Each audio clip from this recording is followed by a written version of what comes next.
Au nom du Père et du Fils et du Saint-Esprit, ainsi soit-il.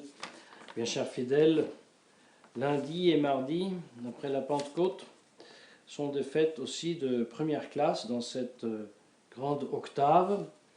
Nous avons contemplé ensemble les pages de l'Évangile en suivant et hier et aujourd'hui Saint Augustin qui nous les explique, n'est-ce pas? Hier, il nous avait bien expliqué une vérité qui, pour nous, toujours, mais pour nous dans ces temps-ci, n'est-ce pas, est d'une grande, grande importance. Celle où notre Seigneur Jésus-Christ établit que celui, n'est-ce pas, qui croit en lui est sauvé, et celui qui ne croit pas en lui. Alors, ajoute saint Augustin, tu t'attends que Jésus-Christ dit, celui qui ne croit pas en moi sera condamné.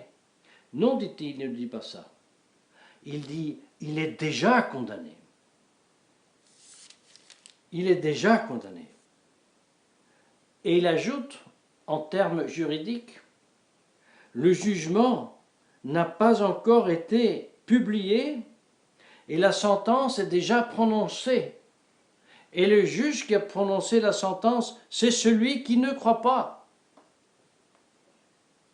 Un peu, n'est-ce pas, comme dans le droit, quand un délit est commis d'une façon absolument publique et constatable par tous, eh bien, il n'y a pas besoin de grands procès.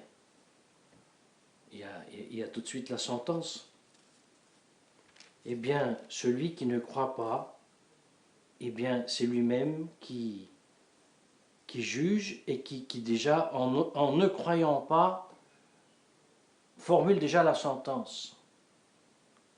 Ceci, nous l'avons vu comme très important pour comprendre que ceux qui, n'est-ce pas, ne croient pas,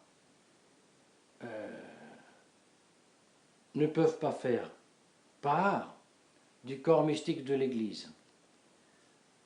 Cette exclusion du corps mystique de l'Église, exclusion visible qui comporte pour le membre qui en est exclu aussi la perte d'une charge, quelle qu'elle soit, même si c'est la papauté, n'est-ce pas?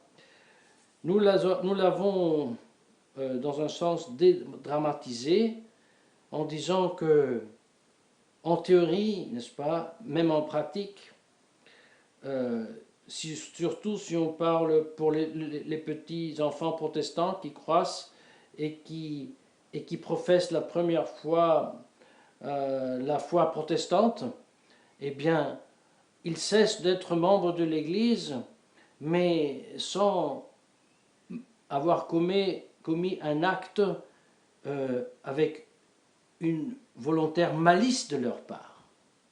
Et quand même, dans ce moment-là, ils ne sont plus membres visibles de l'Église. La même chose vaut pour les soi-disant papes, ou plutôt non-papes conciliaires. La promulgation au concile de vérités qui sont négation de vérités révélées, les actions ouvertes, actions d'apostasie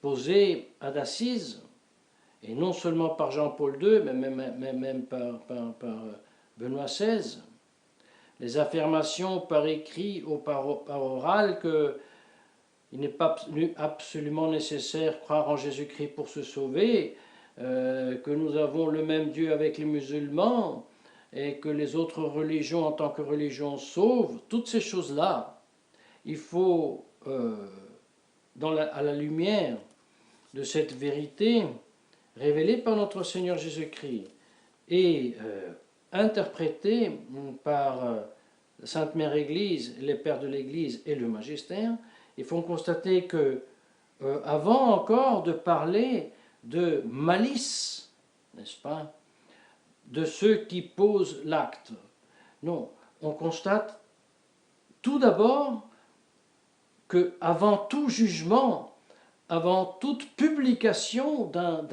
d'un jugement, avant que arrivera le catholique Pie XIII, en attendant, le fait est, et il est constatable par un enfant de 8 ans, n'est-ce pas, que le tel n'est plus membre visible de l'Église et par le fait même a perdu sa charge.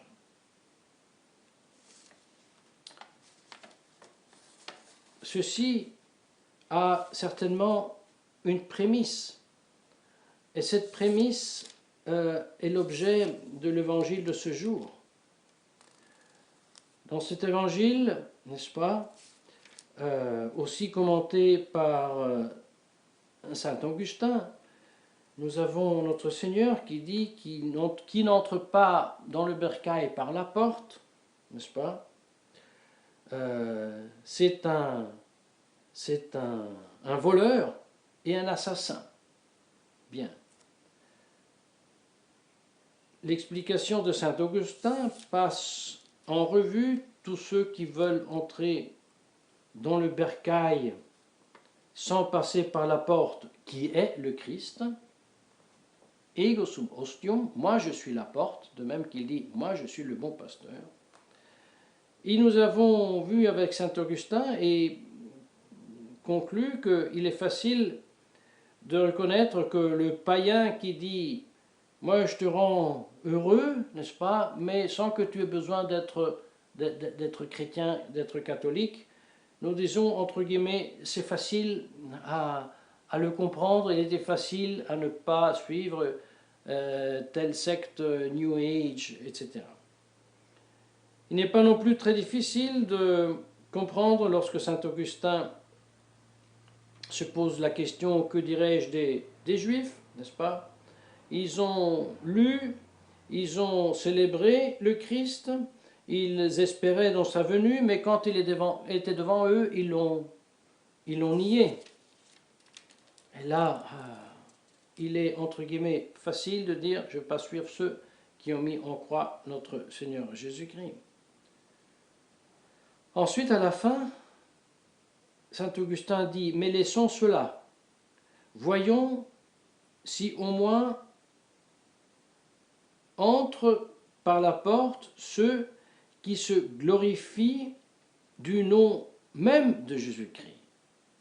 Ah oui, parce que quiconque croit en Jésus-Christ sera sauvé. Alors, il faut dire ceux qui au moins se glorifient du nom de Jésus-Christ, voyons un peu ce cas-là. Et saint Augustin dit ensuite, ils sont innombrables, très très très nombreux, ceux qui se montrent comme des voyants, comme des sages,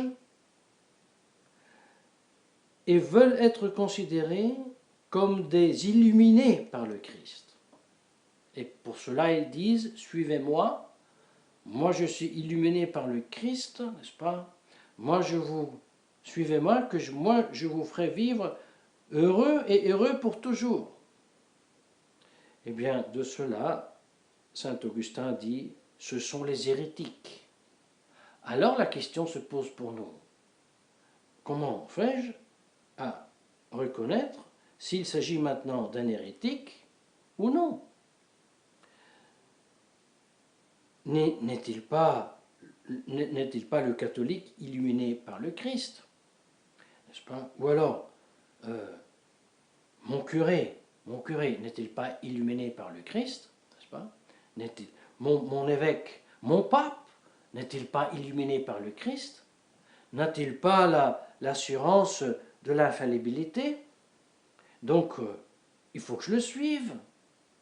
Et lorsque Paul VI me disait après le concile dans la cathédrale « Aie confiance, suis-moi, je suis ton pasteur », est-ce possible pour moi de dire non, tu es un hérétique parce que tu te considères illuminé par le Christ?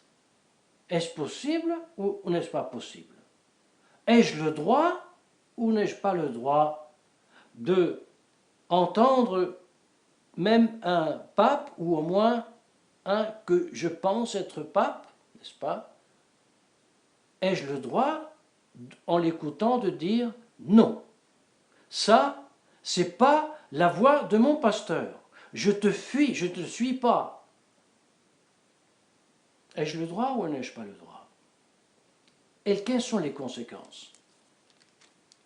Eh bien, que j'ai le droit ou alors la compétence, nous l'avons vu hier, parce que le fait de croire en Jésus-Christ ou ne pas croire en Jésus-Christ, eh bien, quand c'est public, ça ne nécessite aucun type de jugement et même pas de procès. N'est-ce pas? Hier, nous avons rappelé que contrairement à ce que, il ne faut pas dire affirme, mais nie certains, même traditionalistes, n'est-ce pas? Les notes officielles de l'édition du droit canon de 1917, n'est-ce pas, qui font partie intégrale de la loi publiée, n'est-ce pas, comme l'écrit le cardinal Gaspari, et pas dans ses mémoires personnelles en été, mais en tant qu'éditeur pour compte du pape, du premier droit canon, résumé ainsi qu'en 17, eh bien il dit, et combien les notes sont partie intégrante de la loi, elle explique. Eh bien là, il est bien dit et bien expliqué que dans le cas où publiquement, aussi par un seul acte, n'est-ce pas, mettre Bouddha, je ne sais pas, sur le tabernacle, comme ça a été fait à d'Assise, inviter les religions à prier leur Dieu pour la paix dans le monde, comme faisait le 1er janvier 88 Jean-Paul II. Tous ces actes-là, en tant qu'actes, sont ceux que nous expliquait saint Augustin hier, n'est-ce pas, sont déjà la sentence prononcée. Et non pas par un juge, mais pour celui qui a posé cet acte même. Et il n'est pas besoin d'attendre une publication d'acte d'un procès qui, bien sûr, pourra se faire dans le futur. En attendant, c'est déjà fait. Tu n'es plus membre de l'Église. Tu l'as fait en bonne foi, tant mieux pour toi. En attendant, tu n'es plus membre de l'Église. Et puis ça, tu n'es plus pas. Et moi, brebis de mon bon pasteur, j'ai reconnu, non pas par mon mérite, mais par la foi que tu m'as donnée, que mon bon pasteur m'a donnée au baptême et que monsieur le curé a cultivé en m'enseignant le catéchisme, je reconnais que ça, ce n'est pas la voie du bon pasteur. Et si je m'entête de dire, c'est pas la voie du bon pasteur, mais tu es le pasteur et son représentant quand même, eh bien, je commets une grande contradiction. Dans les termes et dans les faits, dans le penser et dans l'agir.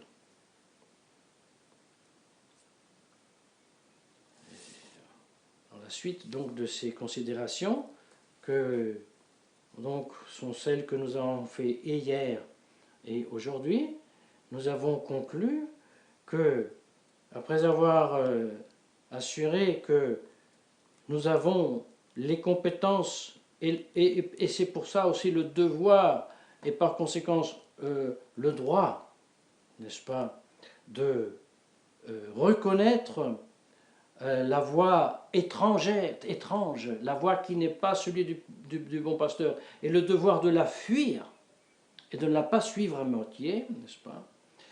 Nous avions conclu que si je ne connais pas bien mon catéchisme, si je ne connais bien la doctrine révélée telle que l'Église nous la propose à croire par son commentaire authentique, eh bien, je me rends coupable de ne pas m'intéresser aux grâces que notre Seigneur Jésus-Christ a acquis en versant son sang et par une passion sanglante. Et là aussi, je suis inexcusable. Et en même temps, mes chers fidèles, dans une fête comme celle de la Pentecôte, notre cœur, notre poitrine se enfle de joie en considérant que nous avons encore, de toute façon, la possibilité d'annoncer toutes ces vérités autour de nous. La grande joie de pouvoir les connaître, ces vérités. La grande joie de ne pas être dans le lacet d'une situation ecclésiale impossible. La joie d'avoir la conscience libre, de ne pas devoir nommer pendant le renouvellement du sacrifice de Calvaire un dont je sais qu'il n'est pas membre de l'Église. Et c'est la seule vérité qui nous libérera. C'est la seule vérité qui nous fera triompher du masque, du vaccin et du chip. Mais si cette seule vérité, qui est Jésus-Christ, qui est le bon pasteur, et qui est même la porte pour entrer dans son bercail, si cette vérité, nous la composons avec l'erreur, avec la contradiction, nous nous faisons du mal à nous-mêmes. Nous sommes comme ceux qui disent « je sais qu'est-ce que c'est toute cette histoire du pseudovirus, et ensuite quand même je me tape le nez et la bouche et je suffoque ». Ça serait du autolésionnisme. Aujourd'hui, courir et faire semblant comme si Bergoglio était le chef de l'Église visible de Christ, c'est se lier les pieds et les mains. Un jour, il dira à ses fidèles, suivez les musulmans.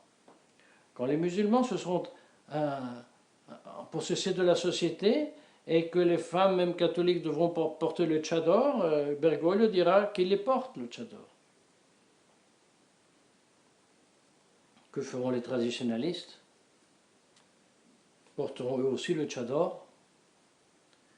Alors, demandons à la très sainte Vierge Marie que la vérité qui est Jésus-Christ libère en nous et fasse croître en nous la foi, l'espérance et la charité, de cette liberté qui nous fait courir dans la voie de Dieu et l'imitation de notre Seigneur Jésus-Christ.